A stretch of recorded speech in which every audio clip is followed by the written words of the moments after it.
Selamat pagi sahabat rohani yang dikasihi Tuhan. Di pagi hari ini sebelum kita mendengarkan firman Tuhan, marilah kita berdoa. Kasih karunia dari Allah Bapa dan anaknya Tuhan Yesus Kristus kiranya menyertai kamu sekalian. Amin. Firman Tuhan di pagi hari ini tertulis di 2 Petrus pasal pertama ayat 5 sampai 6. Saya akan membacakannya untuk kita semua. Justru karena itu kamu harus dengan sungguh-sungguh berusaha menambahkan kepada imanmu kebajikan, dan kepada kebajikan pengetahuan, dan kepada pengetahuan penguasaan diri, kepada penguasaan diri ketekunan, dan kepada ketekunan kesalehan. Demikian pembacaan firman Tuhan. Sahabat rohani yang dikasihi Tuhan, seseorang disebut Kristen karena dia mengikuti Kristus. Tetapi Kristen ini tentu harus kita pahami dari sudut pandang manusia dan sudut pandang Kristus sendiri. Artinya, ada kalanya saya berkata bahwa saya Kristen, saya mengikuti Kristus, saya mengenal Kristus dengan baik. Tapi jangan-jangan ketika kita bertanya kepada Tuhan atau kepada Yesus, justru Yesus menjawab, "Kamu siapa? Saya tidak mengenalmu." Kita mungkin merespon lagi, "Yesus, aku mengenalmu, aku menyebut namamu setiap hari, aku berseru Tuhan, Tuhan." Tapi Yesus menjawab, "Aku tidak mengenalmu." Bahkan orang yang berseru Tuhan, Tuhan belum tentu aku kenal. Sehingga kata Kristen itu kita harus teliti atau selidiki dengan baik. Jangan-jangan itu hanya dari kita saja kita yang berkata kita Kristen. Jangan-jangan Yesus tidak pernah menjawab atau berkata, "Engkau adalah anakku."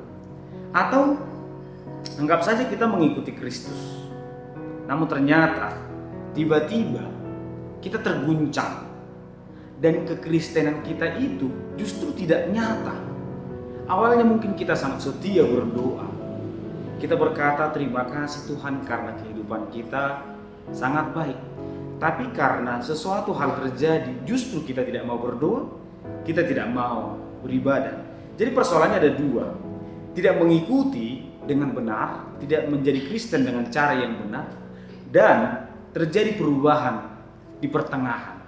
Dua hal ini bisa terjadi kepada saya, bisa terjadi kepada kita semua, sehingga firman Tuhan mengajak kita, mari menjadi pengikut Kristus dengan cara yang benar. Nah, Petrus melihat hal ini pernah terjadi kepada banyak orang dan termasuk kepada dirinya. Ada orang yang berkata, "Aku mau mati untuk Engkau Yesus, aku akan melakukan apapun." Tapi ternyata ketika terjadi sesuatu, justru orang tersebut berkata, "Aku tidak mengenal dia. Sungguh, aku tidak mengenal dia." Orang berkata, "Aku percaya kepada Yesus," tapi tiba-tiba dia berkata, "Aku tidak mengenal Yesus." Artinya, secara pengenalan, Petrus sudah lebih kenal dari yang lain. Petrus sudah lebih dekat dari orang-orang yang percaya sekalipun. Tapi justru orang yang paling dekat itu yang pertama berkata, "Aku tidak mengenal." Justru orang yang duduk bersama dengan Yesus yang berkata, "Aku tidak tahu siapa dia." Sehingga pergumulan itu, perasaan itu, pengalaman itu hendaknya tidak pernah atau jangan terjadi lagi. Mestinya orang yang dekat dengan Tuhan tidak akan mungkin menyangkal. Mestinya orang yang rajin ke gereja itu pasti akan selalu setia. Tidak akan mungkin terjadi hal demikian. Orang yang baik tidak mungkin berbuat jahat. Mungkin bayangannya demikian, tapi inilah yang dinyatakan dalam buku yang pernah saya katakan, The Syndrome of Judas atau Sindrom Yudas. Orang yang katanya baik itu bisa berubah. Orang yang katanya setia itu bisa berubah. Mungkin karena ada hal dalam hatinya yang terganjal, tidak terjadi, tidak tercapai, maka yang baik itu berubah menjadi jahat. Yang katanya pengikut Kristus, justru dia melakukan hal yang paling jahat. Hal demikian tentu kecacatan dalam mengikuti Yesus, dan mungkin masih akan terjadi di kemudian hari, mungkin saat ini. Oleh karena itulah dalam surat 1 atau 2 Petrus juga hal tersebut diingatkan kembali. Maka dalam firman Tuhan hari ini ditekankan 8 hal. Memang dalam ayat 5 sampai 6 hanya sampai 6 poin, tapi nomor 7 sampai 8 itu ada di ayat 7. Pertama dikatakan adalah di dalam imanmu harus ada kebajikan, harus ada kepatutan, atau harus ada perbuatan yang baik. Di dalam kebajikan itu harus ada pengetahuan. Di dalam pengetahuan harus ada penguasaan diri. Di dalam penguasaan diri harus ada ketekunan. Di dalam ketekunan harus ada kesalehan. Di dalam kesalehan harus ada kasih terhadap saudara. Dan harus ada kasih terhadap sesama. Kita bayangkan bahwa ternyata iman tidak cukup. Iman itu kan urusan pribadi kepada Tuhan. Kita yang berkata aku percaya. Tetapi iman ini pun bisa goyah. Maka harus ada kebajikan. Harus ada perbuatan nyata. Di dalam perbuatan yang nyata, perbuatan yang baik, harus ada pengetahuan. Kita tahu apa yang kita lakukan. Kita tahu apa yang baik, apa yang berkenan kepada Tuhan. Di dalam pengetahuan itu juga harus ada penguasaan diri.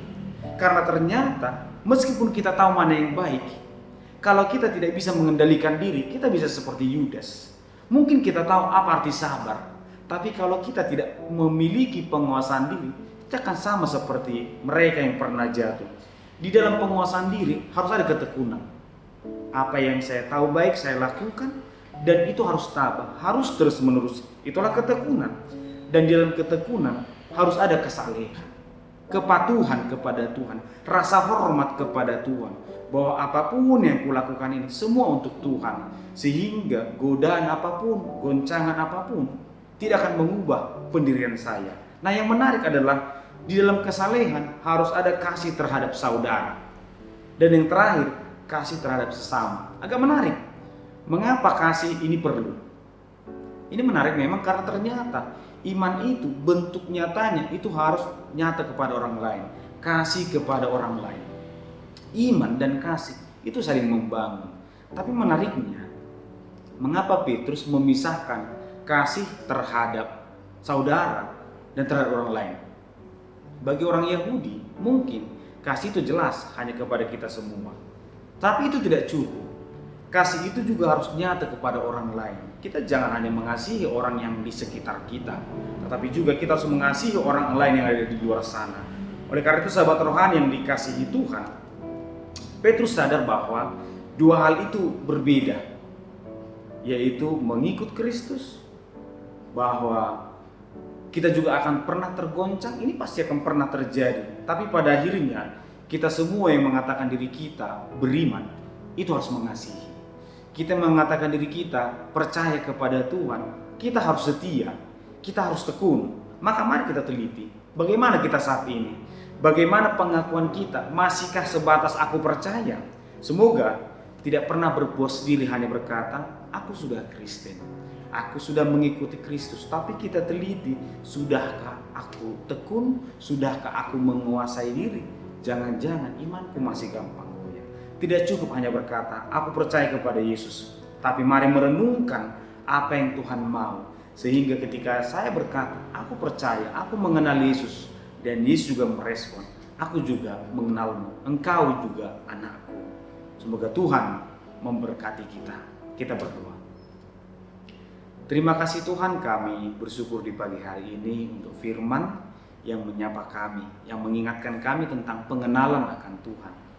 Biarlah kiranya kami mengenal Tuhan dengan benar, kami mengikutinya, kami memperlengkapinya, kami meneliti pengenalan kami. Biarlah kiranya kami hidup dengan tekun, menguasai diri, dengan saleh, dengan kasih, dengan kesadaran, kasih kepada sesama kami, kasih kepada semua orang. Ajari kami selalu Tuhan untuk mengikutimu dengan benar. Dalam Kristus Yesus kami berdoa. Amin.